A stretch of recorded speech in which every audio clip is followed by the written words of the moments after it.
Pe lângă... observ că se înregistrează. Da, Mă bucur foarte mult că sunt în această seară aici. Mulțumesc mult pentru invitație. mulțumim și noi. La un moment dat, în prezentarea mea, am observat că doamna director mi-a ridicat puțin mingea la fileu prin ajutorul pe care îl aduce, de fapt, constant elevilor și se leagă foarte bine cu ceea ce intenționez eu să aduc în această seară aici. Ideea de dezvoltarea femeii a pornit, sau ideea de prezentare a dezvoltării femeii a pornit din frământările mele personale de-a lungul anilor. Nu e prima dată când aduc în fața publicului acest subiect. Îmi este cunoscut în primul rând pentru ceea ce mi-a adus mie ca mamă. Deci, pe lângă partea profesională, mi-a adus foarte multă împlinire, dezvoltarea asta personală, mi-a adus împlinire pe partea personală, pe partea de familie. Și, în primul rând, în relația cu copilul meu. Eu am un băiat care anul acesta împlinește 20 de ani. Mulți înainte. Și mulțumesc asemenea. Și de-a lungul anilor, ca fiecare dintre mame, m-am confruntat cu diverse situații, nu le-aș zice probleme, situații care m-au pus în fața unor conștientizări destul de profunde despre mine, despre cine sunt eu, despre cum a fost copilăria mea, despre cum a fost relația dintre mine și părinții mei sau despre cum a fost relația dintre părinții mei, relația lor de cuplu. Și mi-a adus încă din momentul în care am conceput acest copil, pe fiul meu, am gândit cum aș putea să fac diferit, să aduc ceva diferit în viața copilului meu, ceva diferit de ceea ce am primit eu de la părinți. Nu că părinții nu ar fi fost buni, nu că părinții nu ar fi fost iubitori și interesați de creșterea mea, dar erau alte vremuri, cu totul alte priorități, situații, situații destul de provocatoare, îmi cer scuze, situații destul de provocatoare și în viața lor și atunci au influențat cu siguranță viața mea, mentalitatea mea și la rândul meu mi-am dorit să aduc o schimbare în sensul ăsta, ca în viața copilului meu să aduc ceva îmbunătățiri față de viața mea personală. M-a ajutat foarte mult cunoașterea asta din domeniul psihologiei, uh, dar m-a ajutat și mai mult dorința, intenția, voința de a aduce schimbare.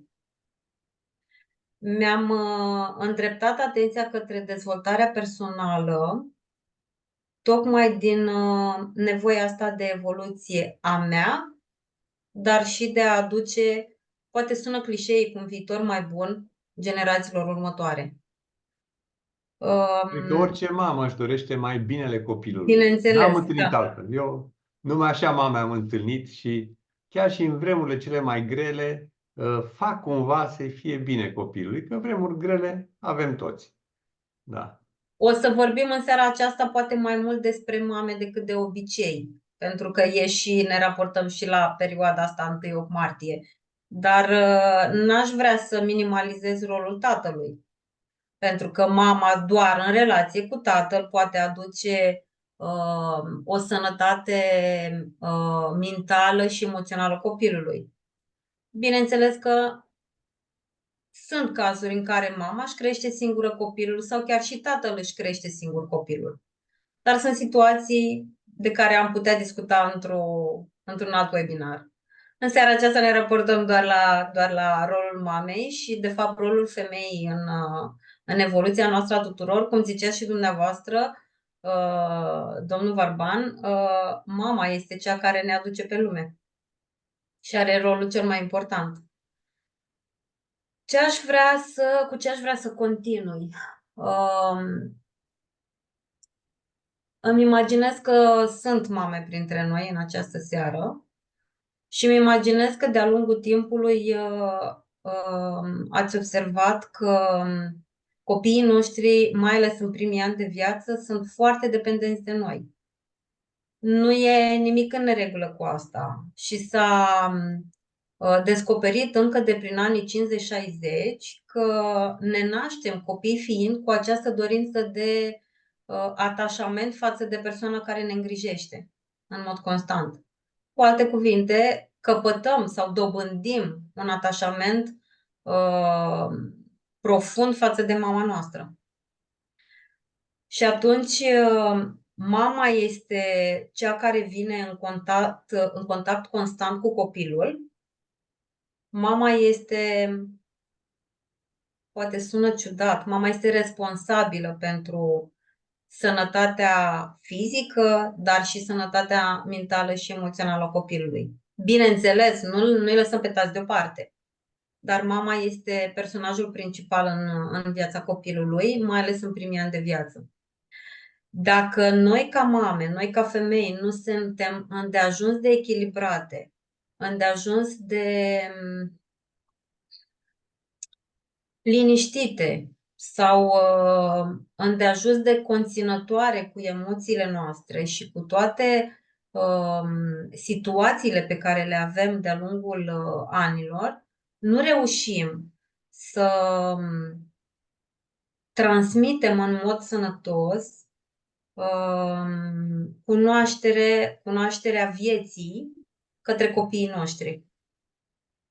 Și atunci, cred că am mai și zis încă o dată, suntem responsabile să facem ceva pentru noi femeile în primul rând. Să ajungem la această dezvoltare personală, care e o formulă pe care o auzim zilnic pe media, pe toate rețelele de socializare. Această dezvoltare personală implică această cunoaștere a mediului nostru interior, o cunoaștere a modului nostru de a gândi, o cunoaștere a tiparului de comportamente. Probabil că ați observat că mulți dintre noi, începând de pe la 30-40 de ani, deși ne-am repetat constant că n-am vrea să facem greșelile părinților noștri sau n-am vrea să ne comportăm cum s-au comportat părinții noștri, ne trezim la perioada maturității, ne trezim că cam repetăm ceea ce au făcut părinții noștri. Și nu e nimic întâmplător, pentru că în primii ani de viață, și aici o să aduc puțin etapele de dezvoltare ale copilului și implicit ale creierului uman, în primii ani de viață înregistrăm, copii fiind, sau creierul nostru înregistrează absolut tot ce se află în mediul înconjurător. Mediul nostru înconjurător în primii ani de viață este familia. Familia de bază, mama și tata, și poate la unii dintre noi apar și bunici și frați mai mari sau surori mai mici, mai mari. Vorbeam de etapele de dezvoltare și bănuiesc că ați auzit cu toții de cei 7 ani de acasă. Psihologi și medici renumiți au împărțit aceste etape de dezvoltare în perioade de câte 7 ani. Acei 7 ani de acasă sunt cuprinși în perioada 0-7 ani, 0 și mă refer la perioada intrauterină și o să mă întorc puțin mai târziu la perioada intrauterină ca să amintesc cât de importantă este și această perioadă. În perioada asta de 0-7 ani, cei 7 ani de acasă, personajele principale din viața noastră, copii fiind, sunt mama și tata. Prin urmare, tot ceea ce se întâmplă în jurul nostru, adică cam tot ceea ce vorbește mama, ce verbalizează, adică cam tot ceea ce are mama ca și comportament, mama și tata, bineînțeles, și celelalte persoane adulte din jurul nostru, înregistrăm ca fiind realitatea adevărată. Creierul nostru înregistrează în subconștient tot ceea ce se întâmplă în jurul nostru. Și dacă ați observat, copiii repetă, chiar la școală, în clasele primare, repetă anumite comportamente pe care știm cu toții că le întâlnesc acasă, în mediul familial. Și atunci mă întorc din nou și zic, trebuie să fim, nu trebuie, e nevoie să fim foarte atenți la cum ne comportăm noi, în așa fel încât copiii noștri să ducă mai departe comportamente sănătoase. Mă întorc puțin la etapele de evoluție, mă întorc din nou. Spuneam de 0-7 ani, când în primii 7 ani mama și tata sunt reperul vieții copilului. Toate acele comportamente se înregistrează în subconștient și vor ieși la suprafață, aș zice puțin mai târziu, dar de fapt vor ieși la suprafață undeva cam după 21 de ani, ca și personalitate, să zicem. În perioada următoare, 7-14 ani, se schimbă puțin reperul în viața copilului și apar alte personaje principale, zicem noi. Exact cum zicea și doamna director, apar ca personaje principale de la care copilul se inspiră. Apare doamna învățătoare, apare doamna dirigintă, asta însemnând 7-14 ani, însemnând perioada școlii primare și gimnazială. Și atunci, cu ceea ce a plecat copilul de acasă, plus cu ceea ce primește ca comportamente, tipare de gândire, tipare verbale de la doamna învățătoare, de la profesor, de la diriginți, poate de la alte persoane adulte din preajma familiei, poate mătuși, poate unchi, poate alți veri mai mari, copilul înregistrând adaugă ca resursă, adaugă în subconștient aceste comportamente. Aș face puțin o comparație ca să fie și mai simplu. La naștere, când ne naștem, copiii fiind, ne naștem cu un rezervor, da? Metaforic vorbind, un rezervor pe care părinții sunt datori sau responsabili să-l umple cu iubire, afecțiune, validare, apreciere. Cu acest rezervor pleacă copilul în viață. Rezervorul umplut în perioada 0-7 ani este în continuare umplut în perioada 7-14 ani de acești adulți despre care vorbeam. Doamna învățătoare, doamna dirigintă, profesor și alte rude mai apropiate din viața copilului. Fiecare dintre noi avem, dacă ne amintim puțin din copilărie, fiecare dintre noi avem o figură marcantă pe lângă figura mamei sau a tatălui, o figură care ne-a marcat copilăria sau preadolescența. Acel rezervor, dacă, și aici este partea cea mai importantă, dacă din acei 7 ani de viață nu a fost umplut constant de părinți, adică dacă părinții nu au oferit copilului atenție așa cum copilul are nevoie sau avea nevoie, afecțiune așa cum copilul avea nevoie, nu cum și-a imaginat părintele, validare și apreciere prin cuvintele de care copilul avea nevoie, copilul pleacă în viață, după cum spuneam, cu rezervorul mai puțin plin sau pe jumătate sau pe sfert sau aproape gol.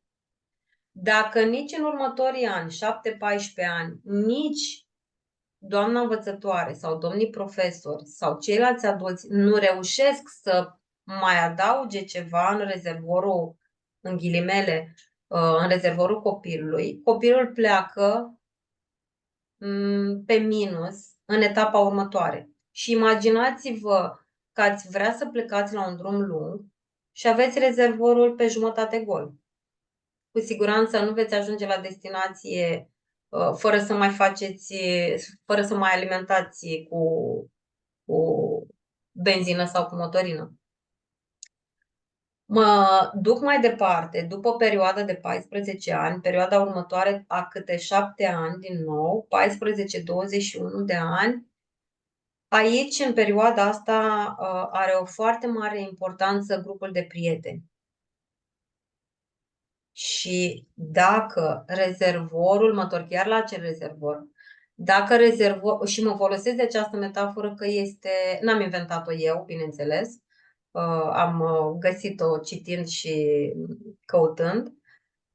Dacă acel rezervor nu a fost umplut în primii 7, respectiv 14 ani de viață, copilul pleacă într-adevăr la cei 14 ani, pleacă cu rezervorul gol sau aproape gol și își îndreaptă atenția insistent către grupul de prieteni. Și dacă nu ajunge într-un grup potrivit, apar alte situații neplăcute. Și aici este perioada în care apar dependențele, dependența de alcool, de jocuri de noroc, de droguri. M-aș duce mai departe în perioadele următoare a câte 7 ani, dar acestea sunt cele care pun bazele vieții fiecăruia dintre noi. Și întorcându-mă la ideea rezervorului, vreau să pun accentul pe ideea că mama este personajul cheie din viața noastră. Și cum în viața fiecăruia dintre noi mama nu a știut, poate de aici încolo știm noi să facem diferit pentru copiii noștri. Dacă mama nu a știut cum să facă să ne fie potrivit nouă, mama a știut să facă, bineînțeles, cum a primit și ea la rândul ei. Și fac acum o paranteză, și mama la rândul ei sau și tatăl la rândul lui, în copilăria lui, în subconștientul lui s-au înregistrat tipare comportamentale, tipare verbale, găsite, văzute, dobândite la părinții lor. Cu alte cuvinte, ceea ce avem noi în viața noastră acum, cu siguranță au întâlnit și părinții noștri în viața lor, în copilăria lor și ducându-mă mult mai în spate, s-a regăsit și în viața bunicilor noștri și a străbunicilor noștri.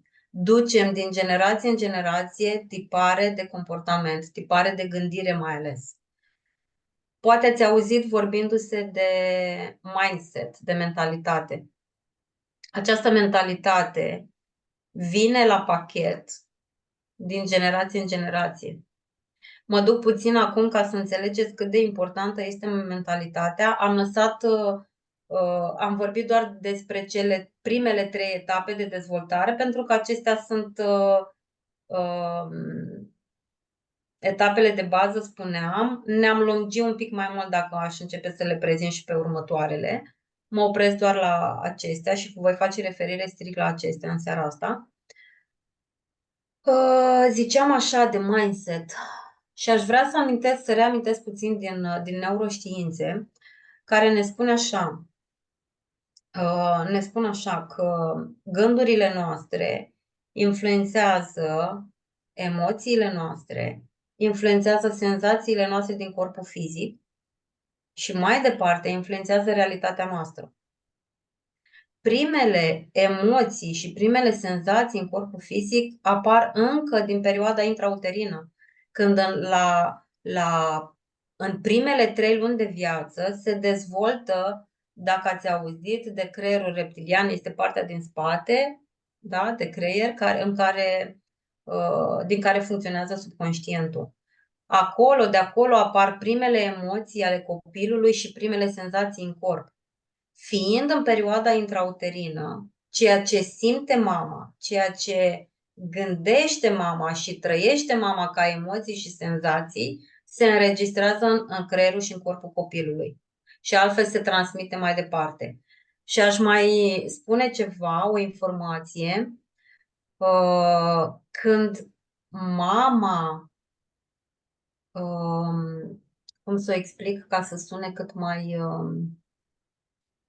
Deci, când mama ca embrion încă se află în uterul mamei ei, adică când mama mea se afla încă ca și embrion în uterul bunicii mele, da? La cele 5 luni de sarcină, în corpul mamei mele, adică în uterul mamei mele, s-au format primele celule în care eram și eu. Adică, practic, eu am fost în uterul mamei mele și în același timp în uterul bunicii mele. Sper că m-am făcut înțeleasă cu explicația asta.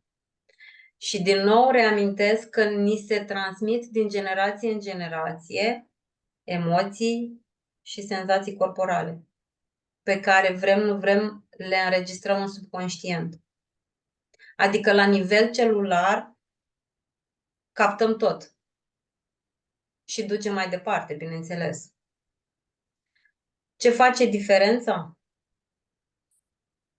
Diferența o face observatorul, care se află în partea evoluată a creierului, adică în neocortex, aici în față. În momentul în care vă aminteam niște întrebări la început, pe care mi le-am pus și eu de-a lungul anilor și cu siguranță multe dintre noi și le-au pus, cum aș putea să fac diferit în relația cu copilul meu?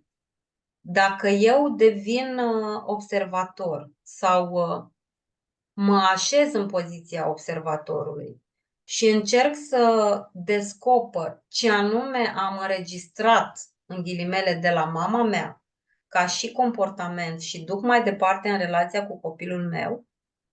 Deci dacă devin observator și văd asta, etapa următoare sau pasul următor este să încerc să schimb asta. Și de aici apare evoluția, aici intervine dezvoltarea personală.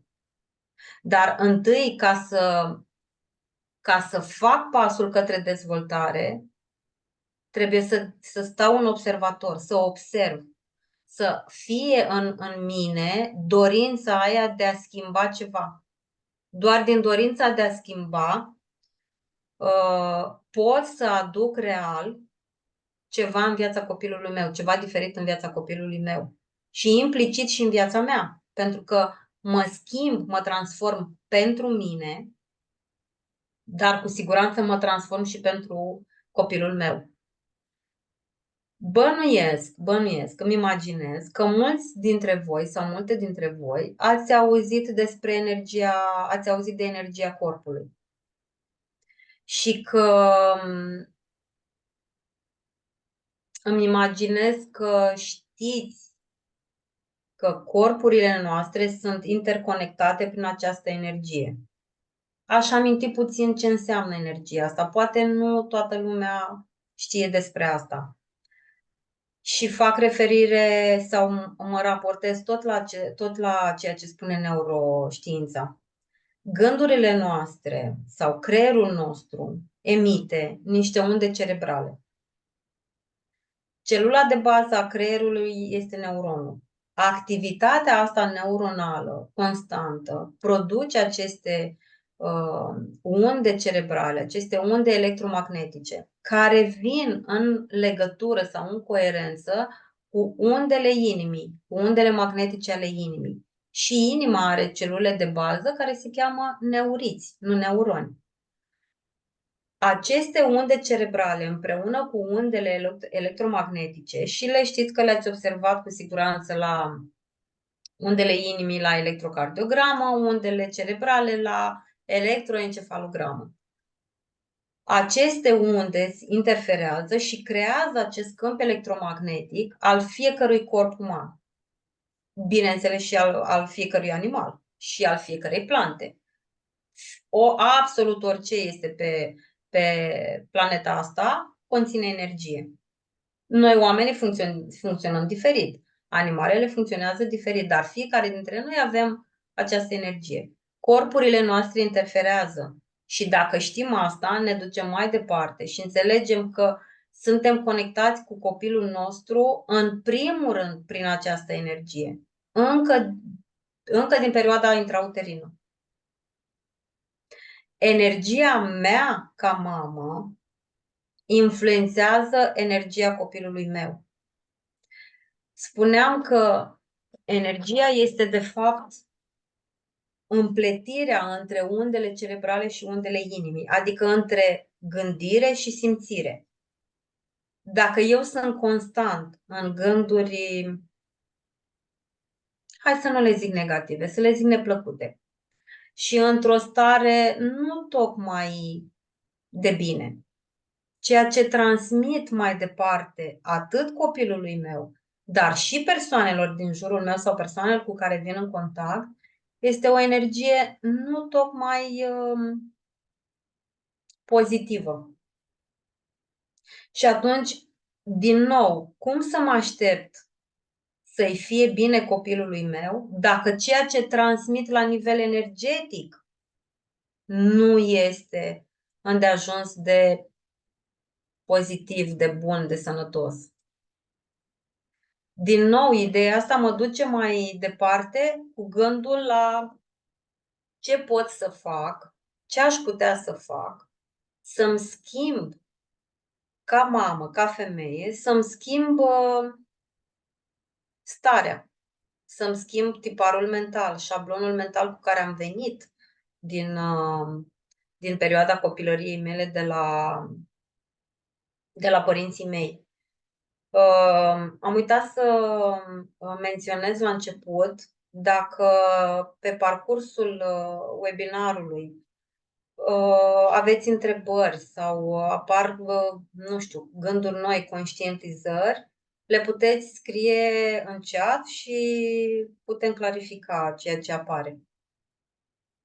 Bun, mă întorc la energie și la starea noastră de bine. Poate ați observat că sunt zile în care ne trezim dimineața cu o stare de bine sau cu gânduri plăcute, cu acea energie de a face lucruri de-a lungul zilei. Dar sunt și zile, sunt dimineți în care ne trezim cu mai puțin chef de viață, cu o stare mai neplăcută. Observați sau încercați să vă amintiți care sunt gândurile cu care vă treziți dimineața. Dacă sunt observat, dacă sunt gânduri de îngrijorare sau gânduri motivaționale, să zicem. Poate ați observat că dacă de dimineață ceva nu funcționează bine, nu funcționează bine toată ziua. Și aici are legătură cu energia pe care o transmitem în jur, da? Pornind încă de dimineață. Vorbeam mai devreme sau amintisem puțin mai devreme de mindset, de mentalitate. Mentalitatea o dobândim, ziceam mai devreme, de la părinții noștri. Dacă nu observăm, dacă nu ne prindem că sunt anumite clișee mentale sau anumite pattern-uri pe care le rulăm constant de-a lungul vieții, dacă nu ne prindem, continuăm să ducem același scenariu de viață, același tipar ca al părinților noștri. Și cu siguranță nu putem aduce, în felul ăsta, nu putem aduce nimic nou în viața copiilor noștri.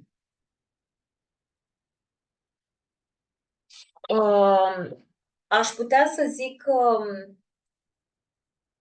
există două tipuri de mentalitate, două tipuri de mindset. Mentalitate rigidă și mentalitate flexibilă. Mentalitatea rigidă este tocmai cea despre care am vorbit mai devreme, cea moștenită de la părinții noștri, și dacă nu ne prindem, ea poate rămâne neschimbată ca scenariu de viață în viața noastră și o ducem mai departe. Mentalitatea asta rigidă este o mentalitate care ne ține captivi, o să fac o comparație, ca niște șoricei care ne învârtim tot timpul pe aceeași rotiță în cușcă.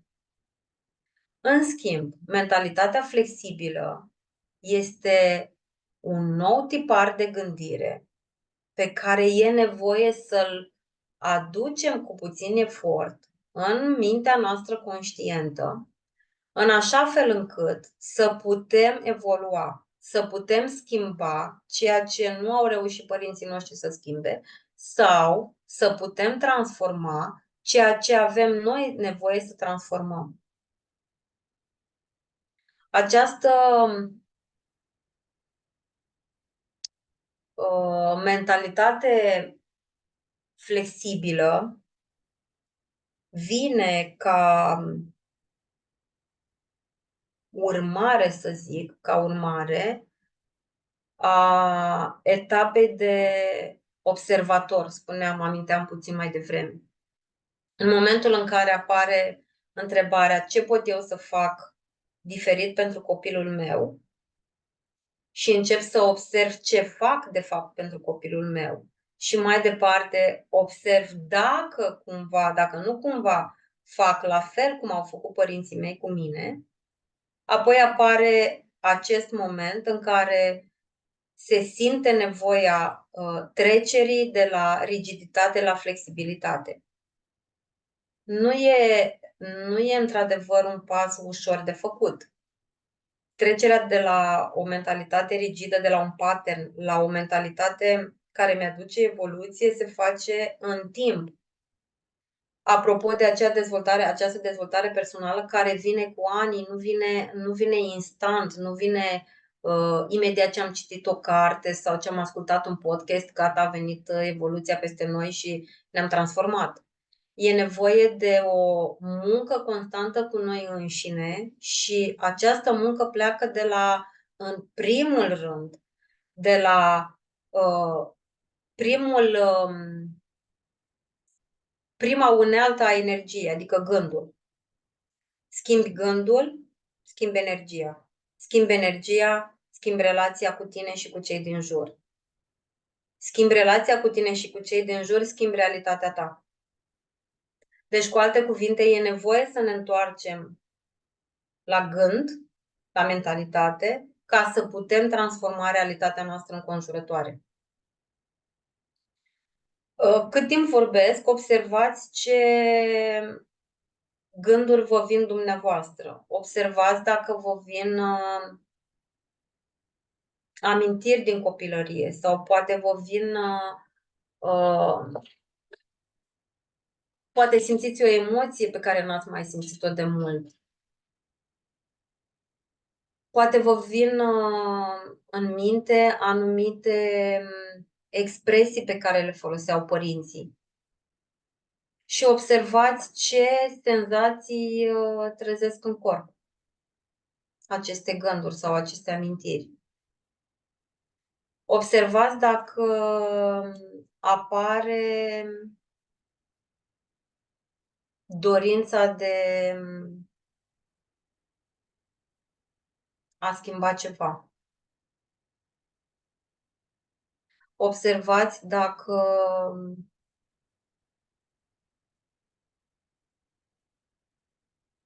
simțiți o emoție nouă.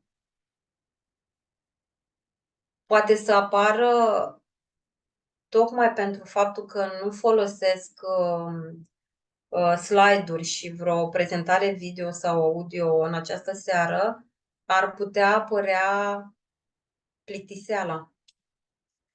Ar putea apărea o stare de agitație sau de nervozitate. Și spuneam mai devreme să observați dacă apar ceva amintiri din copilărie. Toate aceste emoții pe care le simțiți în această seară nu sunt exclusiv din această experiență. Ci această experiență, fac paranteza asta doar ca să exemplific puțin ceea ce am vorbit până acum. Ceea ce simțiți în seara asta este în urma experienței ăsteia, dar experiența aceasta se suprapune peste una din copilărie, una sau mai multe din copilărie, asemănătoare cu cea de acum, care v-a adus inițial aceste emoții pe care le simțiți în seara asta. Cu alte cuvinte, ceea ce simțiți acum e ceva ce s-a înregistrat în subconștient în copilăria sau preadolescența dumneavoastră. De asta ziceam mai devreme să observați. Observați ce simțiți, observați ce gânduri vă vin în minte. Ăsta este punctul de plecare către dezvoltarea personală sau către evoluție. Observarea. Observ că, dau un exemplu, observ că în seara asta mă simt puțin agitată, că sunt obișnuită cu o prezentare prin slide-uri și nu văd nimic pe display. Și mă irită asta. Oare nu cumva această iritare a apărut cândva în perioada școlară? Ce mi-arată iritarea asta? Ce mi-arată starea asta de nervozitate? E doar un exemplu, nu neapărat că și-a apărut. Ce mi-arată despre mine? Oare nu m-am simțit iritată sau agitată în copilărie sau în preadolescență când eram în clasă și nu știu, doamna învățătoare nu era conform nevoilor mele? De aici pornește. Asta este poziția de observator. De aici pornește dezvoltarea. De aici pornește evoluția. Cu cât observați mai mult ceea ce se întâmplă în prezent, cu atât puteți să scoateți la suprafață stări, emoții, gânduri, amintiri care au apărut undeva în copilărie și care v-au creat stări de disconfort, acea stare neplăcută pe care o regăsiți în fiecare dimineață sau în anumite zile. Este doar punctul de plecare. Mă duc puțin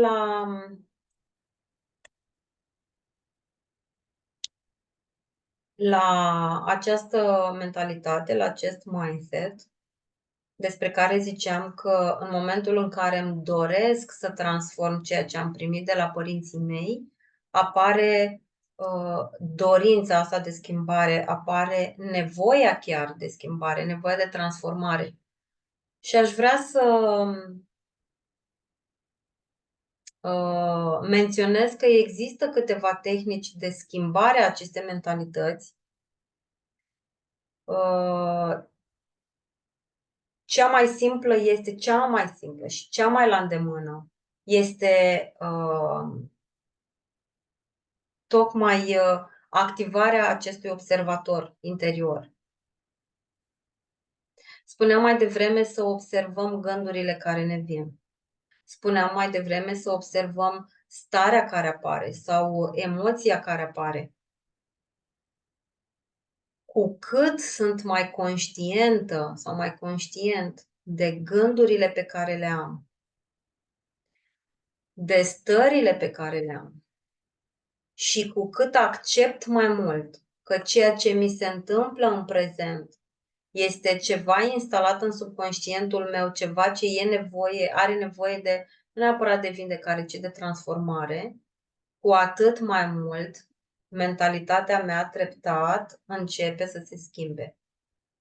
Și exemplu concret, observ un gând, da? De multe ori ni se întâmplă să apară acel critic interior, fiecare dintre noi îl avem, care ne spune că nu suntem îndeajuns de buni, care ne spune că nu sunt o mamă bună sau nu sunt o prietenă bună pentru prietena mea. Observând gândurile acestea negative și observând că acest critic interior își face prezența ori de câte ori ne adâncim în aceste gânduri negative,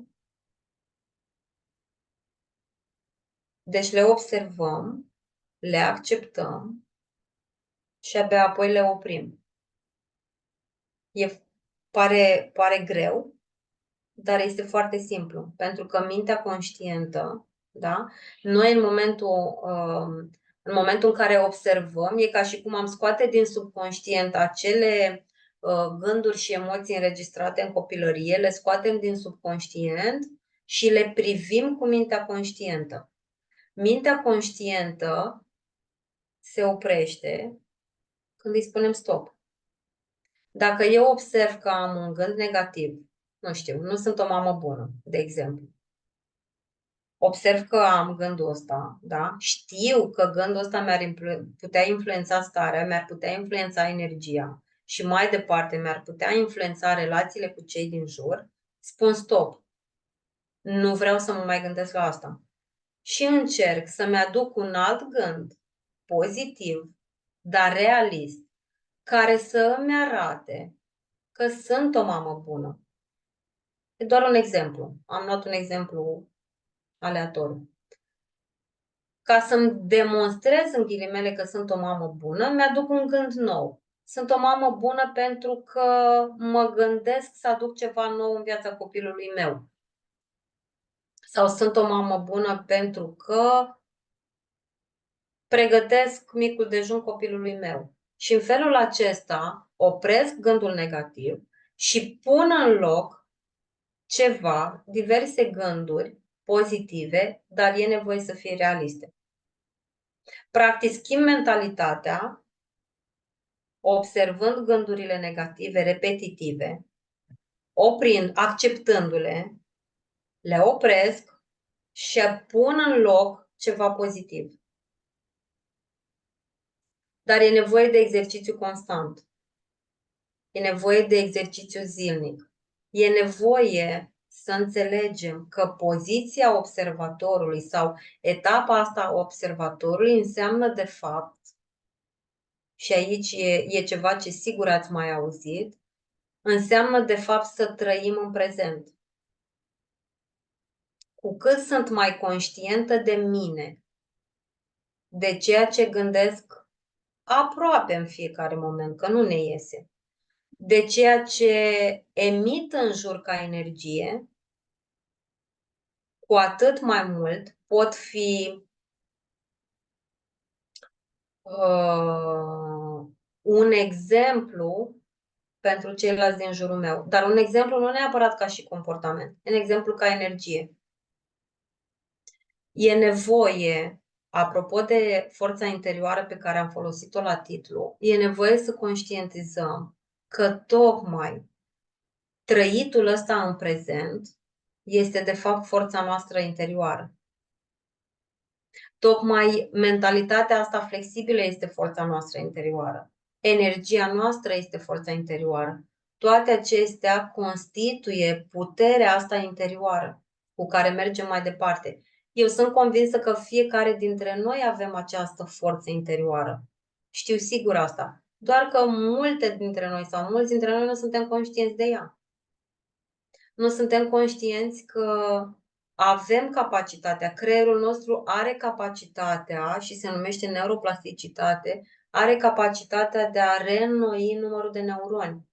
Cu fiecare suferință trăită în copilărie, apropo de traume, că este un cuvânt folosit în ultimii ani foarte mult, cu fiecare suferință trăită în copilărie, anumiți neuroni din creierul nostru se sting, ca beculețele de la instalația de bradul de Crăciun.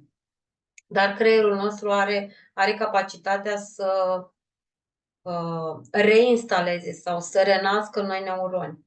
Cum? Tocmai făcând aceste lucruri noi, adică aducând gânduri noi, aducând comportamente noi, aducând tipare verbale noi. Cu alte cuvinte, schimbăm mentalitatea, schimbăm creierul, schimbăm energia și transformăm realitatea din jurul nostru. Pare magie, dar nu e deloc magic. Și neuroștiința arată asta. Nu e nicio magie.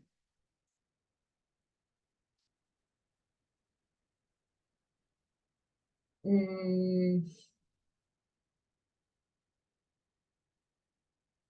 Haideți să vedem dacă văd ceva în chat, dar nu cred că e așa. Dacă e vreo întrebare, dacă nu, să mergem puțin mai departe. Nu apare nimic. Bun. Spuneam mai devreme de energia noastră și de ceea ce lăsăm mai departe sau ceea ce transmitem mai departe în jurul nostru, copiilor noștri și celorlalte persoane din familia noastră sau din jurul nostru cu care venim în contact. Această energie este amprenta noastră energetică, amprenta noastră psihologică. Este ceea ce ducem mai departe prin copiii noștri. Și dacă ați observat, în primii ani de viață, copiii noștri dezvoltă un atașament puternic față de noi, mamele. Dezvoltă un atașament, spuneam mai la început, spuneam că copiii se nasc cu nevoia asta, cu dorința asta de a crea un atașament față de persoana îngrijitoare și față de mame. Cu cât suntem mai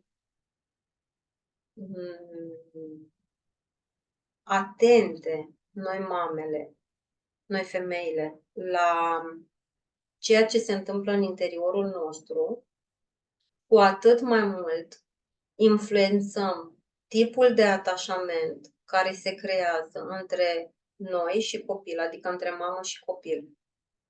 Și poate apărea, cu cât sunt mai conștientă eu de mine și de ceea ce simt eu, apare în relația cu copilul meu atașamentul securizant.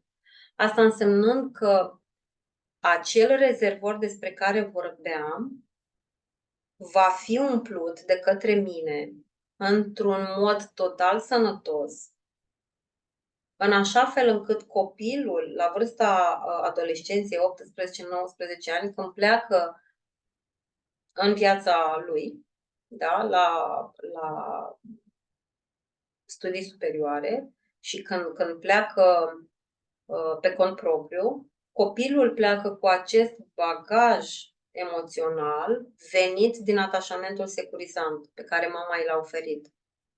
Dacă mama nu este îndeajuns cu o stimă de sine ridicată, cu o energie bună, cu un tipar de gândire sănătos, acel atașament care se creează între copil și mamă este un tipar de atașament de tip anxios sau evitant. Și dezvoltă copilul diverse tipuri de comportamente care nu îi sunt tocmai potrivite în evoluția sa.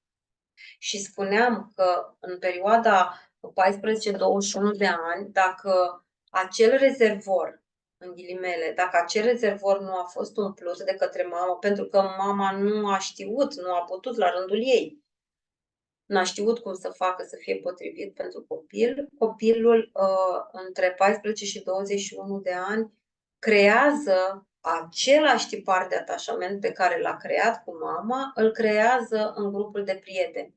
Adică, dacă între mamă și copil a fost acest tip de atașament securizant, adică un atașament sănătos, în care copilul se simte protejat, se simte în siguranță, se simte iubit, se simte validat, același tip de atașament îl dezvoltă și în grupul de prieteni. Dacă îl duce și mai departe, în perioadele următoare, acest tip de atașament îl duce și în perioada 21-28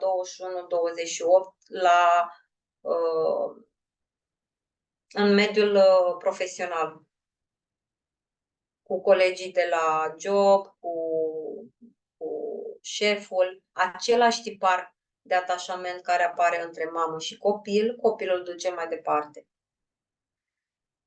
Dacă tiparul este securizant, copilul are în continuare în mediul lui de viață medii sănătoase, grupuri de prieteni cu activități sănătoase, joburi care îi aduc împlinire viitorului adult.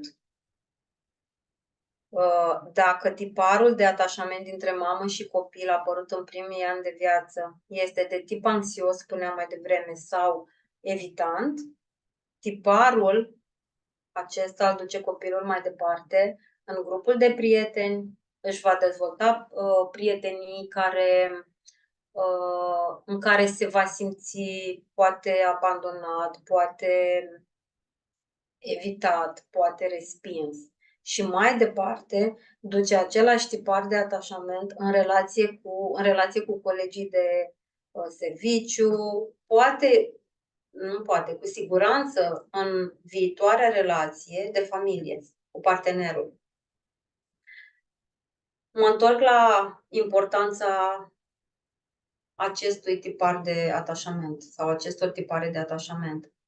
Cu cât mama este mai vindecată, în ghilimele, la nivel emoțional, cu atât copilul duce mai departe modele sănătoase de viață.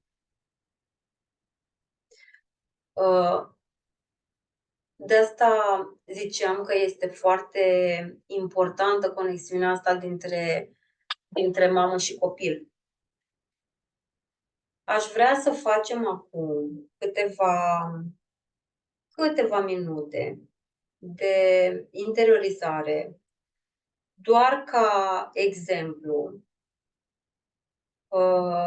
cum să observați și cum să puteți schimba sau măcar cum să puteți începe schimbarea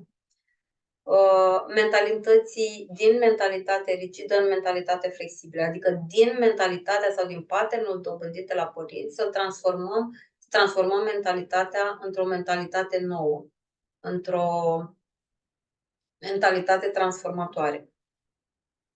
Și dacă este ok și pentru dumneavoastră, să încercați, dar o să vă explic ce tehnică este asta. Este o foarte scurtă tehnică de hipnoză care scoate din subconștient, aduce din subconștient anumite tipare de gândire sau anumite emoții care s-au instalat în copilărie sau în preadolescență sau adolescență, le aduce în mintea conștientă, le observă și le transformă. Și dacă vă este confortabil, să vă luați o poziție cât de cât confortabil în scaun, în așa fel încât să rămâneți cu coloana dreaptă. Ar fi de preferat să închideți puțin ochii, dar dacă nu reușiți să stați cu ochii închiși, puteți să stați și cu ochii deschiși. De ce zic să stați cu ochii închiși? Pentru că vă ajută sau ne ajută în general, vă ajută să vă interiorizați mai mult. Adică cu cât stau mai mult cu ochii închiși, cu atât nu mi este distrasă atenția de ceea ce se întâmplă în exterior.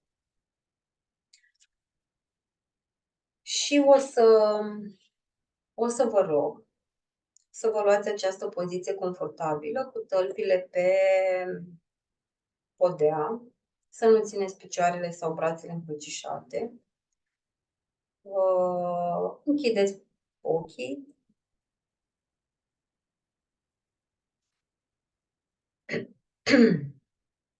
Inspirați și expirați profund.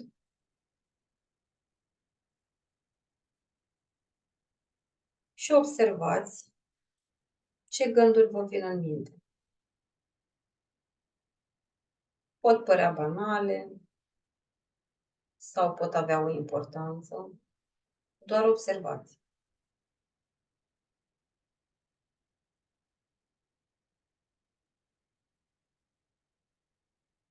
Și ca să fie puțin mai ușor și ca să aducem exact ceea ce avem nevoie din subconștient, duceți atenția pe respirație. Observați aerul care intră pe nări. Observați consistența. Observați dacă este cald sau dacă este rece. Și observați aerul care iese pe nări.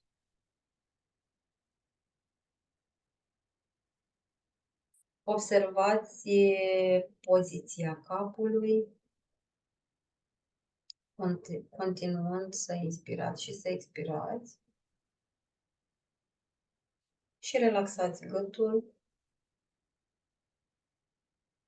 relaxați umerii și brațele.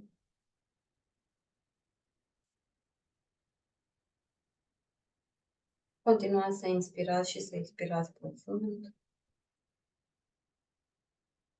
Și relaxați și picioarele.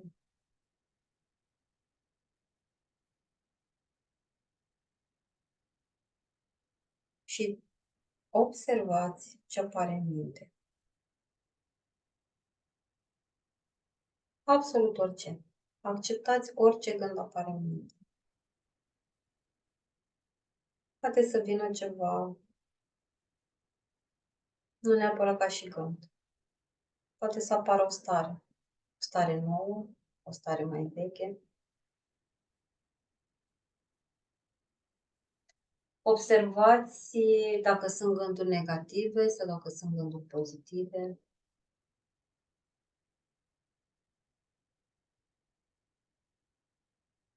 Și observați dacă au legătură cu momentul prezent. Dacă e ceva din ceea ce se întâmplă aici sau din ceea ce se întâmplă în jurul dumneavoastră în casă, e ceva ce vă influențează starea.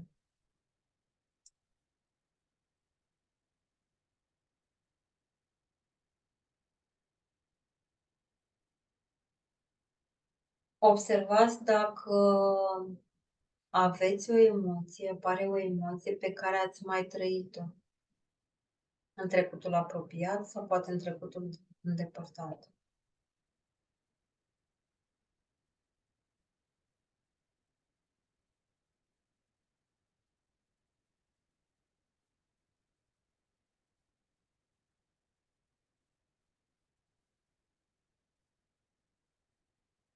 Și poate apărea un gând, un critic interior, spuneam mai devreme, ca un pitic mic care vă suflă în ureche și vă spune ceva.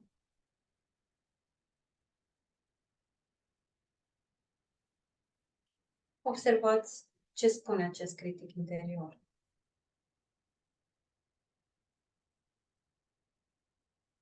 Doar observați. Nu vă duceți mai departe într-un scenariu mental. Doar observați gândul. Și dacă este un gând negativ, îl puteți opri.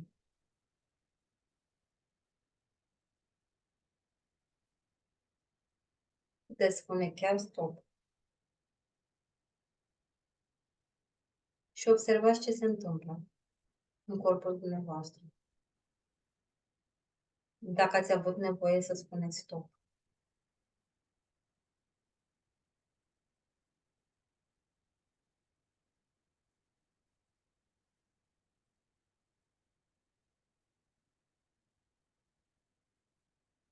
În acest moment, aduceți cuvinte noi, încurajatoare, susținătoare, cuvinte care să vă transmită blândețe. Spuneam mai devreme că în locul gândurilor negative e nevoie să punem ceva pozitiv. Și aduceți cuvinte de susținere.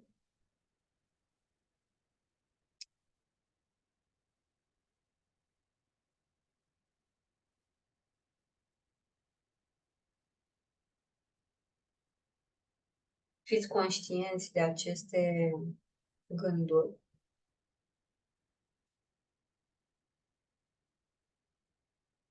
Și păstrați-le. Aduceți-le ori de câte ori aveți nevoie. În fiecare moment din zi. Aceste cuvinte spuse cu blândețe, aceste cuvinte noi susținătoare, sunt ca niște diamante sau sunt, de fapt, o resursă interioară pe care o aveți la îndemână în orice moment. Pentru că mintea conștientă are nevoie de ancore și pentru a produce schimbarea e nevoie să-i dăm ancore pozitive. Altfel, mintea conștientă e obișnuită să se ducă în ancore negative. În acele ancore negative pe care le-a primit din copilărie.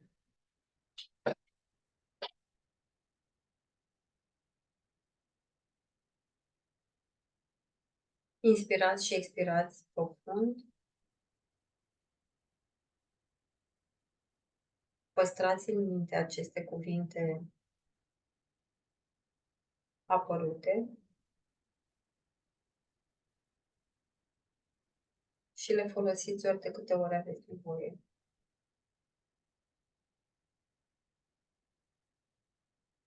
Și dacă ați închis ochii la începutul exercițiului, acum puteți deschide ochii. Și să încercați să vă reveniți încet, încet.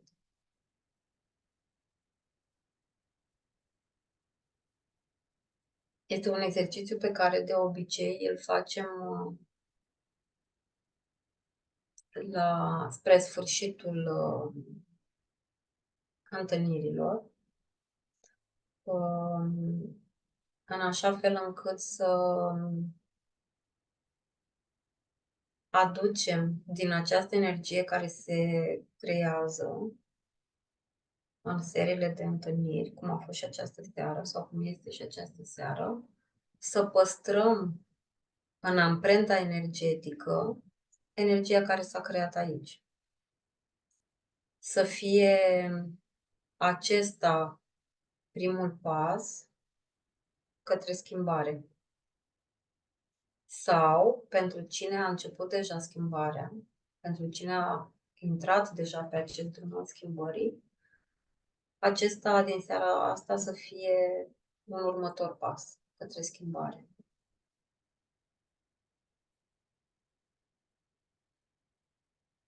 Și dacă există întrebări sau conștientizări care au apărut, dacă e nevoie ca cineva dintre dumneavoastră să pună vreo întrebare,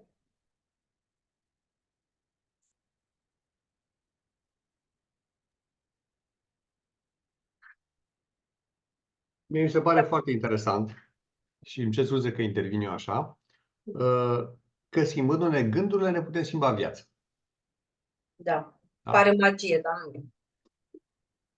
Eu încep să cred în acest lucru Așa.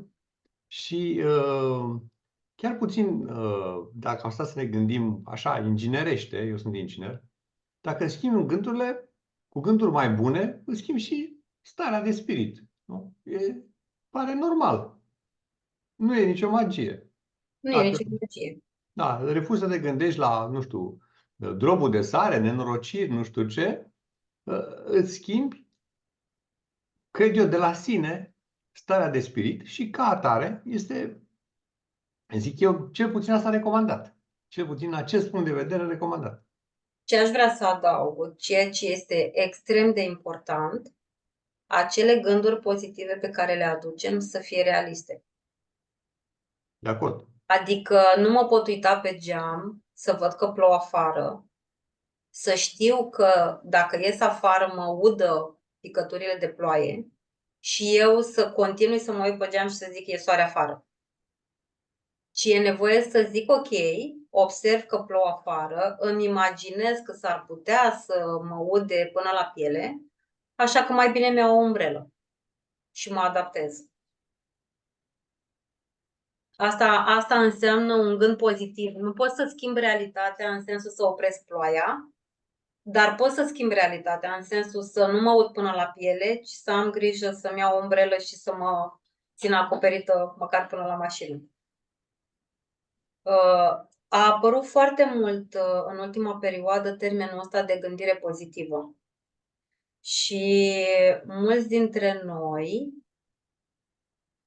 credem că a gândi pozitiv înseamnă a nega ceea ce este negativ în jurul nostru. Ori nu e așa. Gândirea pozitivă înseamnă să accepti ceea ce este neplăcut în viața ta și să transformi doar ceea ce îți stă în putere să transformi. Ceea ce nu poți transforma, accepti și mergi mai departe. Despre asta este gândirea pozitivă și vorbeam mai devreme de mentalitatea asta flexibilă. Eu, dacă îmi permiteți, aș Da. adăuga că toți avem puncte forte și puncte slabe și dacă ne focalizăm pe punctele forte, le dăm Exact. curs, Exact. le implicăm sau ne implicăm în acele lucruri care au nevoie de punctele noastre forte, vom fi în măsură să avem niște rezultate, iar dacă ne complacem să vrem să scoatem, nu știu să zice, apa cu ciurul, adică să lucrăm cu punctele slabe, nu vor apărea rezultate, n-au cum. Da? Deci asta e înțelepciunea, să acceptăm că avem și puncte slabe, punctele slabe să ne determine să evităm, să ne implicăm în ceea ce avem puncte slabe și în felul acesta reușim să avem niște rezultate. Până la urmă nu inventăm noi roata din nou. E înțelepciunea strămoșilor noștri. Aceea de a ne focusa fiecare pe bucățica lui, pe fiecare, de a se focusa fiecare pe ceea ce se pricepe mai bine să facă. De acord. Nu e o filozofie nouă, e ceva ce trăim de ani, de sute de mii de ani, doar că e nevoie să aducem o perspectivă nouă, o percepție nouă a lucrurilor. Și nu mai inventăm nimic. Nu mai inventăm nimic, ci e nevoie, spuneam și mai devreme, e nevoie doar să transformăm. Și apropo de gândirea asta pozitivă, ziceam și mai devreme să observăm cu ce gânduri ne trezim dimineața. Da, într-adevăr, putem avea rate la bancă, putem avea, nu știu,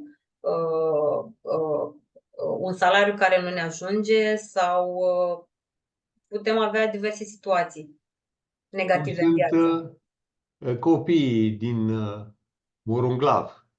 Da, Da? Din exact, păcate, ei exact, ar trebui să trezească numai cu gânduri acestea negative, că n-au exact. nici lucruri esențiale de bază pentru a trăi.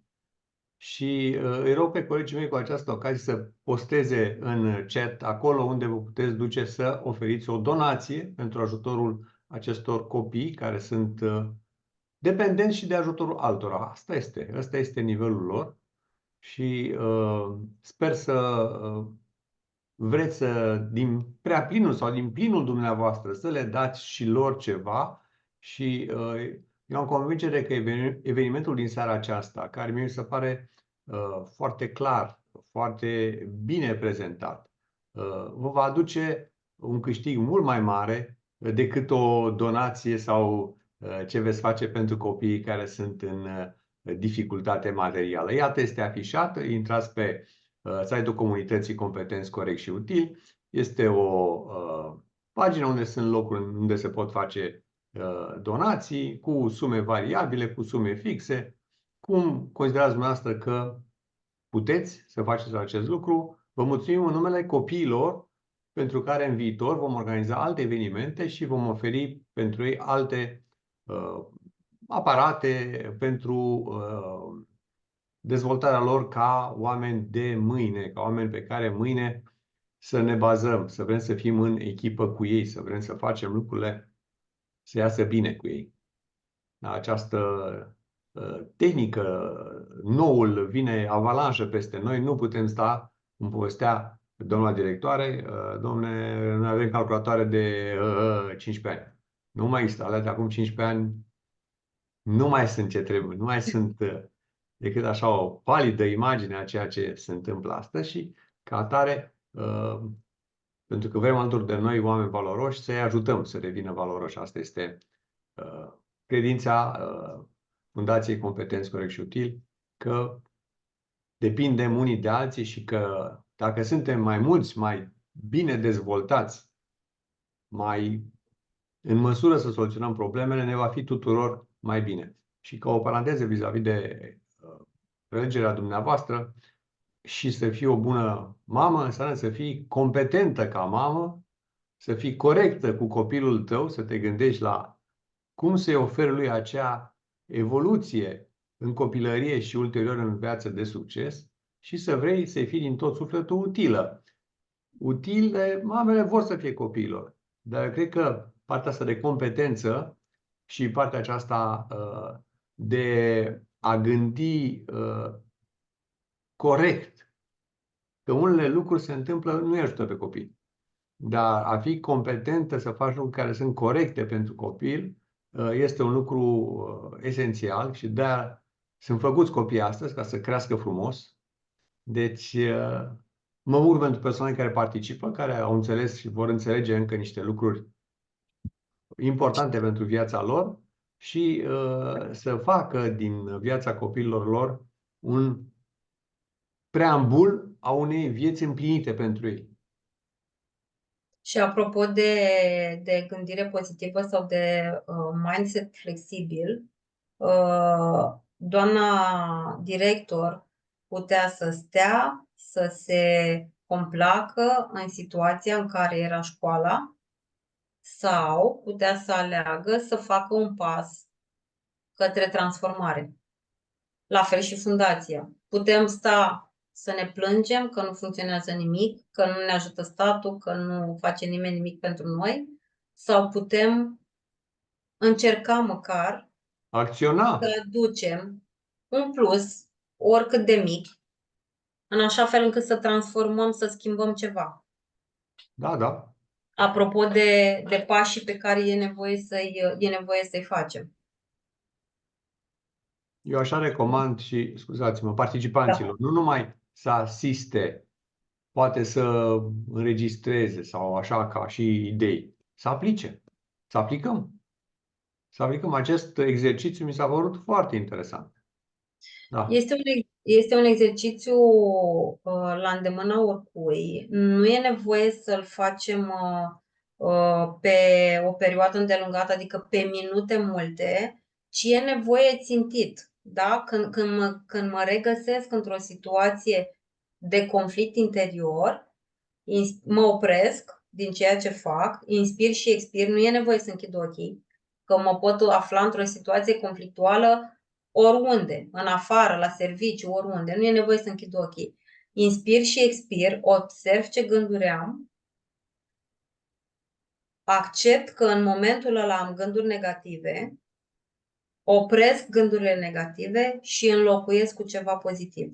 Pozitiv realist, cum ziceam mai devreme. Și e un exercițiu care vă garantez că funcționează. Îl puteți proba oricând, oriunde. Într-o situație neplăcută. N-aș mai folosi negativă. Într-o situație neplăcută. Și cum, mai ales de la pandemie încoace, depresia, anxietatea, atacurile de panică, tristețea constantă, toate astea le regăsim în viața noastră, în viețile persoanelor din jurul nostru. Dacă am ști fiecare dintre noi cum să folosim aceste mici trucuri de schimbare a tiparului de gândire, ne-ar fi mult mai ușor să trecem prin toate situațiile neplăcute care apar în viața noastră. A schimba realitatea nu înseamnă să schimbăm, să trăim într-un zen pe un norișor continuu. A schimba realitatea înseamnă a învăța să trec cu, n-aș vrea să zic cu ușurință, aș vrea să zic cu demnitate, prin orice situație neplăcută care mi-apare. Că apar, inevitabil. Eu aici cu înțelepciune să trecem prin orice Cu situație. înțelepciune. Cu Da. înțelepciune, prin orice situație. Practic, în fiecare moment neplăcut, corpul nostru este traversat de niște impulsuri venite din creier în urma emoțiilor negative care apar. Pleacă niște impulsuri din creier prin sistemul nervos în tot corpul. Exercițiul pe care l-am făcut mai devreme, practic, susține sistemul nervos să împrăștie prin tot corpul acele senzații venite din creier în urma emoției. A fi împrăștiat în tot corpul înseamnă a descărca cantitatea de hormoni în tot corpul. Și corpul le susține mai ușor toate senzațiile alea. Una este în urma unui atac de panică să mă doară în piept și să nu pot să respir. Și alta este să fiu conștientă că ar putea urma un atac de panică, să mă focusez pe respirație, să inspir, să expir, să observ gândurile care îmi vin, să le accept, să le opresc și să aduc altele pozitive. Asta înseamnă că îi dau voie creierului meu să creeze acea emoție, că apare frica la un atac de panică, apare frica, s-a creat emoția, îi dau voie, îi permit sistemului meu nervos să descarce în corp ceea ce are nevoie să descarce, pentru că așa funcționează corpul nostru. Cu cât mă închid mai mult și rămân în scenariul ăla de gânduri negative, cu atât închid mai mult sistemul nervos. E ca o crispare. Și atunci nu se mai descarcă în tot corpul și apoi în pământ, prin tălpi, ci rămâne localizată acea senzație la nivelul pieptului, la nivelul gâtului, asta în cazul atacului de panică. Cu cât sunt mai mult în observator în acele momente, cu cât sunt mai conștientă de ceea ce se întâmplă cu mine, cu atât îmi este mai ușor să gestionez cu înțelepciune. Nu că n-ar ști corpul meu să facă asta. Corpurile noastre știu să facă asta, creierul nostru știe să facă asta, doar că avem nevoie să ne lăsăm ghidați de mintea conștientă în acele momente. Eu aici că îl impulsionăm în direcția bună. Da, da, îl ghidăm. Suntem ca un Îl ghidăm. GPS. Suntem ca vocea aia din GPS care ne duce către destinația dorită. Adică mintea noastră conștientă este vocea din GPS care îmi conduce corpul. Și înțeleg că este deschidere din partea noastră dacă au participanții întrebări, poate Dacă cazuri există particulare. întrebări sau dacă au nevoie, nu știu, poate în privat să mă contacteze, să-mi pună diverse întrebări, că poate în timpul webinarului nu este îndeajuns de mult curaj să verbalizeze sau să scrie în chat.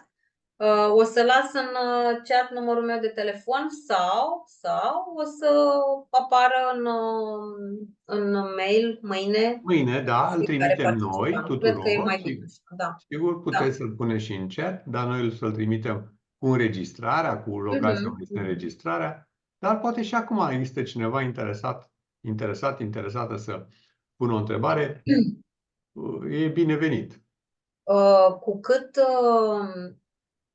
Cu cât suntem noi mai conștiente, și aici nu că vreau să uh, aduc în prim plan rolul femeii neapărat, dar există o ușoară diferență, bine, sunt mai multe diferențe între femei și bărbați, dar noi femeile suntem mai dezvoltate pe partea emoțională și de aceea suntem responsabile de această transformare.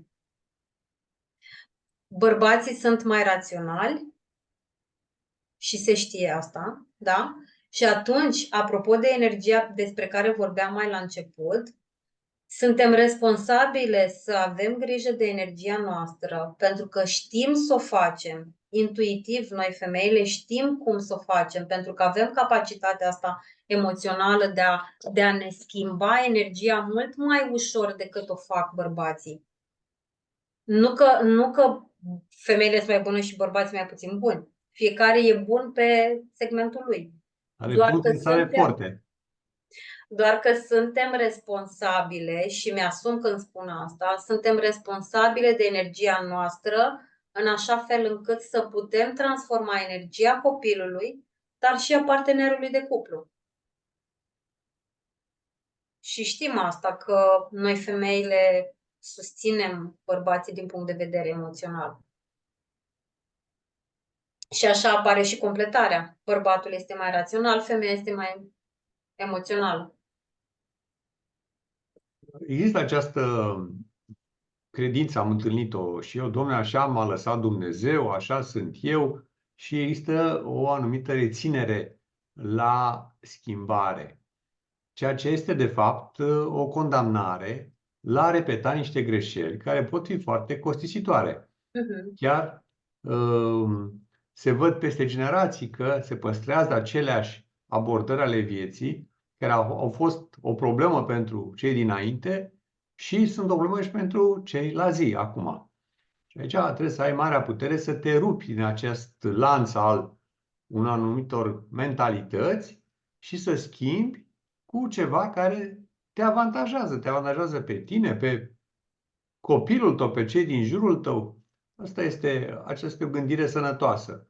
Ne putem îmbunătăți, ne putem dezvolta. Fundația Competențelor și Utii, asta promovează dezvoltarea personală și profesională. Avem chiar și o firmă, Fundația a făcut firma Max Mentor, care susține cursuri de dezvoltare personală și profesională. Sigur, cursurile acelea sunt niște cursuri plătite, evenimentele sunt gratuite și așa pentru binele comunității. Deci vă invităm și pe site-ul Max Mentor, maxmentor.ro, www.maxmentor.ro, unde puteți vedea ce seminarii, ce cursuri, ce traininguri organizăm. Și da, vă mai rugăm de asemenea să ne ajutați să ne îmbunătățim activitatea, să ne schimbăm în bine, prin acel formular de feedback pe care îl veți completa foarte repede, vorba de 1 minut sau 2. Este important pentru noi să avem un feedback constructiv pe ideea ce putem face mai bine. Mai bine, ne dorim mai binele noastre, cum vă putem fi mai utili, ce alte evenimente să organizăm mai utile și vă mulțumesc, doamna Cara, că dumneavoastră sunteți deschisă să mai susțineți evenimente la noi. Mi se par și această prezentare noastră lucruri foarte importante și pentru a le internaliza și prelua, cred că e necesar să mai fie repetate. Da, cu mare drag, mai ales pentru copii. Da, în binele copiilor. Ei sunt viitorul nostru.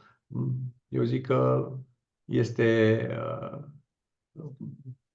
o gândire sănătoasă. V-am dat exemplu grija mamei mele, care a fost o grijă deplină, deosebită, indiferent de greutățile pe care le-a trecut. Cred că m-a mobilizat și pe mine în viață să fac, să mă implic, să obțin rezultate și chiar am obținut rezultate. Exemplul familiei, sau mai ziceați de o figură luminoasă în adolescență, un unchi de-al meu, care tot așa mi-a dat ocazia să mă îndrume, am petrecut cu el mai mult timp, mergeam la el vara la pescuit și mergeam cu el la pescuit și cu ocazia aceea povesteam și una și alta. Deci eu sunt rezultatul, hai să spunem între ghilimele, muncii acestor oameni. Exact. Doar că aș menționa puțin, dacă observăm că de aici ar apărea schimbarea. Dacă observăm că în realitatea noastră lucrurile nu funcționează pe placul nostru, înseamnă că e nevoie de un declic. Și acolo intervine observatorul. Observ ce nu-mi place în viața mea, observ de unde vine, cum aș putea să schimb, apropo de exercițiul de mai devreme. Observ gândurile pe care le am constant. Da, da. Și pare, cum să zic, pare simplu, dar aș mai menționa ceva. Tot în ultima perioadă, și am observat mult la adolescenți, tot în ultima perioadă, în special adolescenții, sunt focusați, setați pe intenții și pe manifestarea intențiilor. Oricum dorințele noastre, în general, dorințele noastre arzătoare se îndeplinesc. E un algoritm pe care îl știm sau nu știm. E așa, intenția plus o emoție pozitivă, puternică, duce la materializare. Dar eu nu am cum să pun o emoție pozitivă, conștient, lângă o intenție, dacă eu nu știu ce se întâmplă cu mine. Cu cât sunt mai conștientă de mine, pot să-mi pun intenția sau să-mi setez intenția, să-mi fac un scenariu. Dau un exemplu super banal. Intenția mea este să îmi schimb mașina. Vreau o mașină și acolo să fac scenariu concret în minte. Vreau o mașină, marca X, culoarea X, dotată X. Cu cât fac scenariu mai profund și îmi imaginez cum mi-ar sta să conduc mașina respectivă, oare cum aș fi dacă aș avea mașina aia, cum m-aș simți, eu intru cu mintea, apropo de gânduri, intru cu mintea în scenariul respectiv și încep să trăiesc deja puțin din starea aia de bine. Și atunci intenția mea plus starea aia de bine, cu siguranță, bineînțeles și cu acțiune din partea mea, nu să stau acasă cu mine în sân, da? Intenția plus emoția respectivă mă duce către materializare mult mai ușor. Sau manifestare, că așa folosesc adolescenții. Acum se duc pe ideea asta de manifestare prin magie a intențiilor, a dorințelor.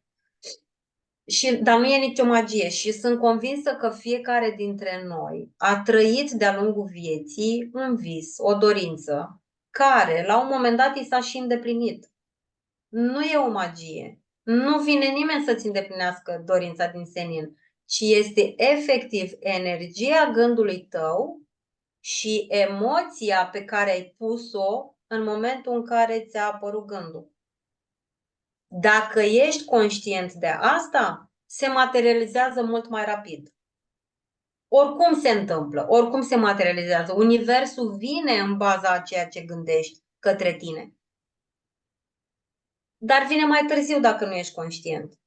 Apropo de cât de conștient ești de tine. Cu cât ești mai conștient de tine, de ceea ce ești, de ceea ce vrei, cu atât ți se îndeplinesc mai ușor toate dorințele.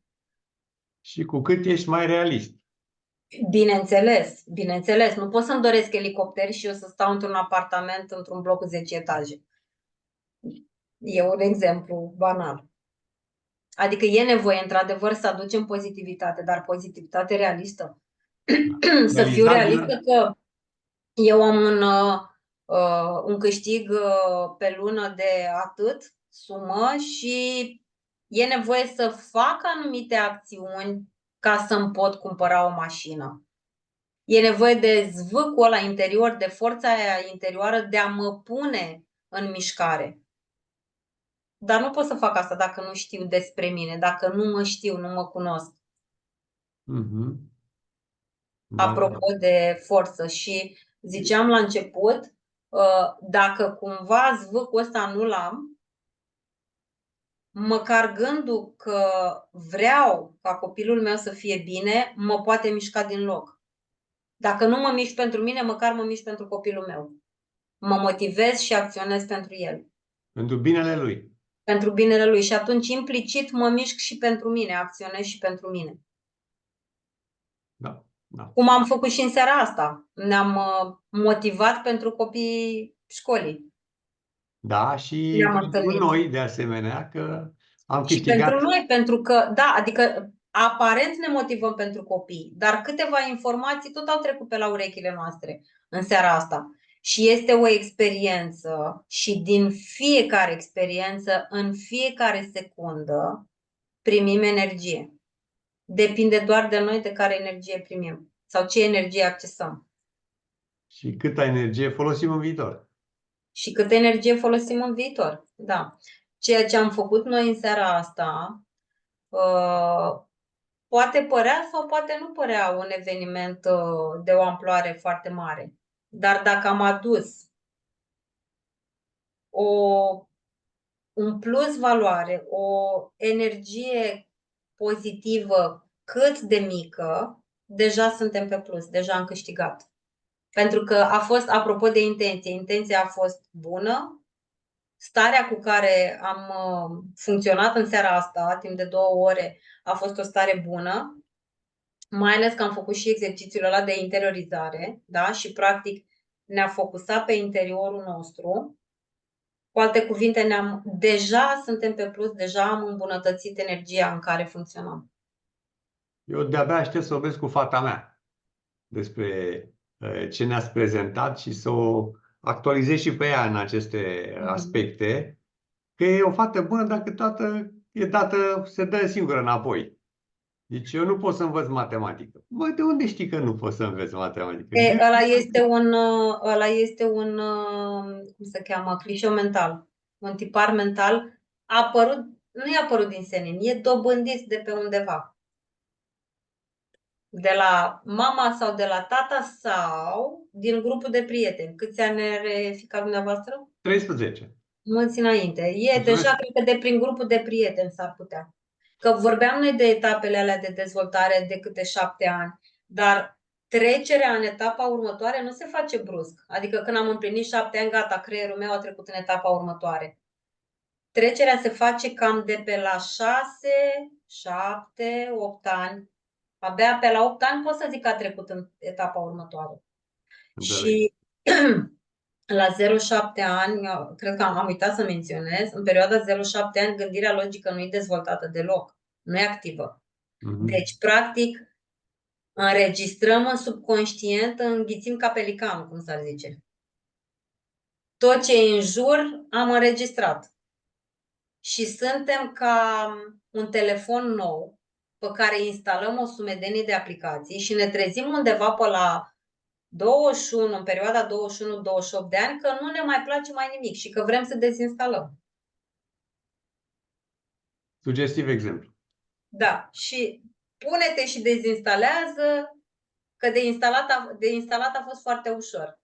De dezinstalat e un pic mai greu. E nevoie să ieșim din zona de confort și să lucrăm cu mintea noastră conștientă, apropo de tiparele mentale.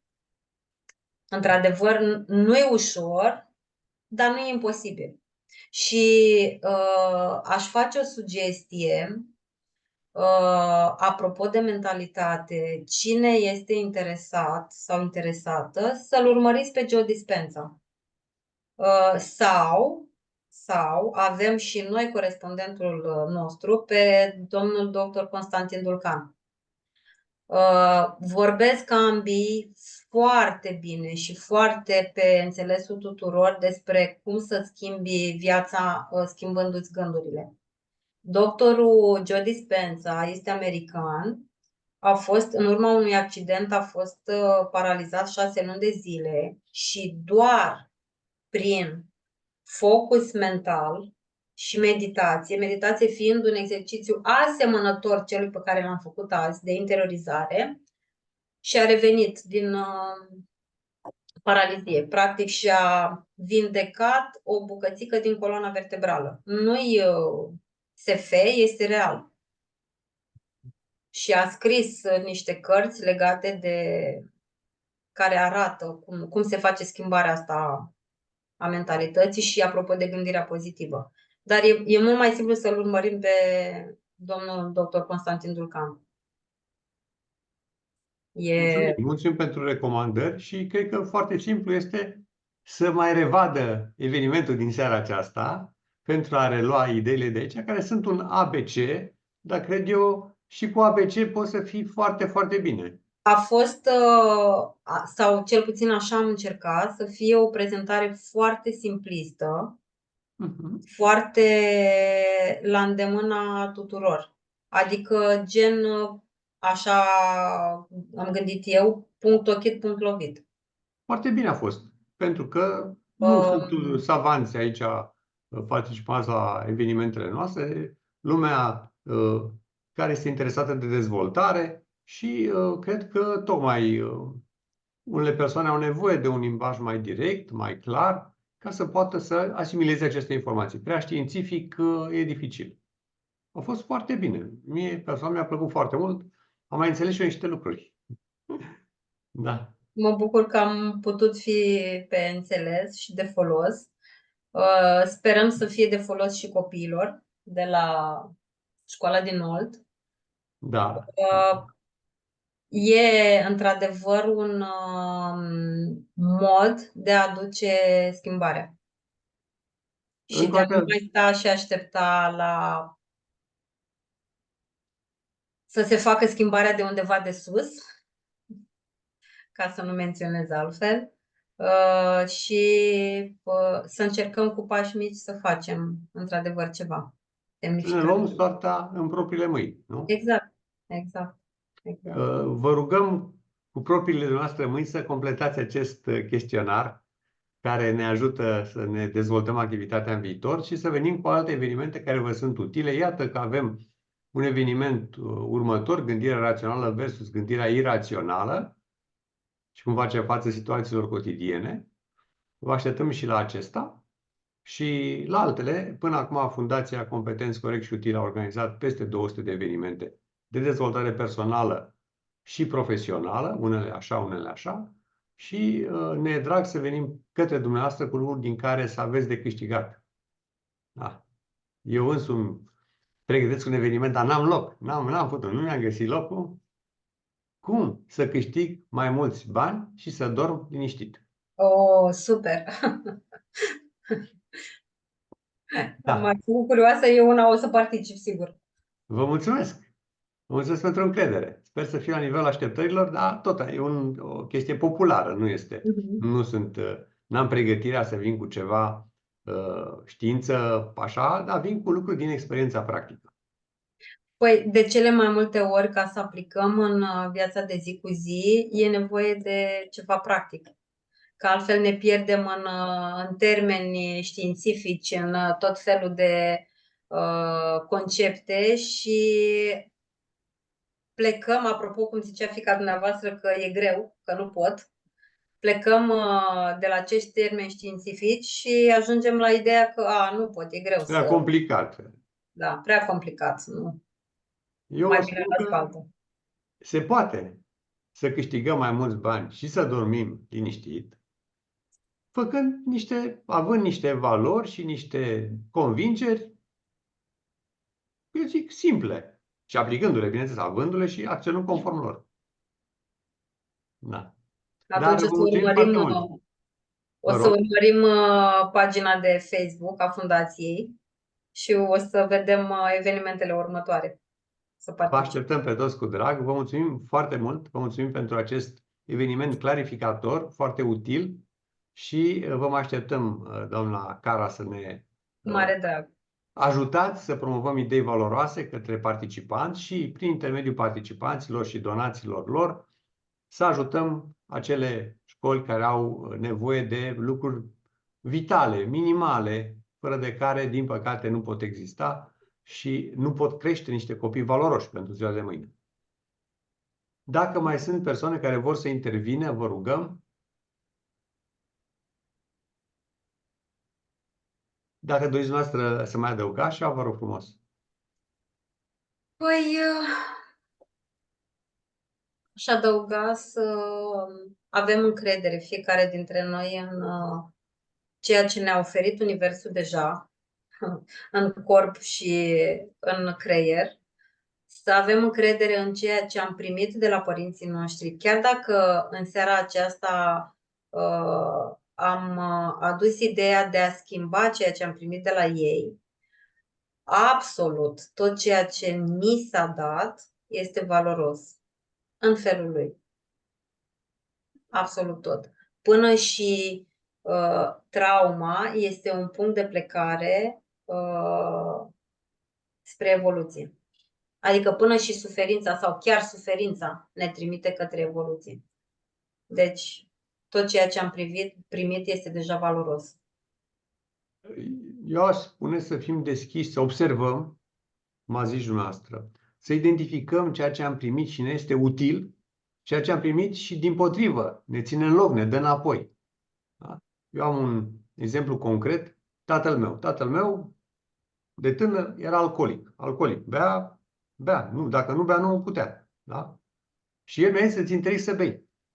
Îți interesează să bei. Până la 20 de ani nu bei. Nu bei pentru că face rău. Eu știu că face rău, dar nu mă pot abține. Și nu bea. A murit de ciroză. Tânăr. Da? Mama are 90 de ani și el a murit la 70 ceva de ani. Și nu l-a ajutat. Dar prinsese acest lucru din copilărie. Din copilărie, din mediul din care provenea, se bea acolo. A plecat pe linia aceasta și n-a putut să rupă linia, dar a vrut să rupă lanțul acestei dependențe de alcool, că e dependență de alcool. Și a căutat să mă îndepărteze. Și eu nici acum nu beau. Deși aș putea să beau, nu beau foarte, foarte puțin așa. Apropo de evoluție, n-a știut cum să o facă pentru evoluția lui personală, în schimb a încercat să o facă cât s-a priceput pentru evoluția dumneavoastră. Exact. Asta spun și eu. Și asta pot identifica mamele și tații, poate dacă sunt în seara aceasta, ce pot rupe ca lanț al unor mentalități și a unor deprinderi în viața moștenită de către ei, în viața copiilor mai departe. Să facă schimbarea în bine. Se poate. Se poate cu siguranță. Și avem datoria asta. Suntem responsabili. Mhm. Așa trebuie să gândim. Da. Așa e.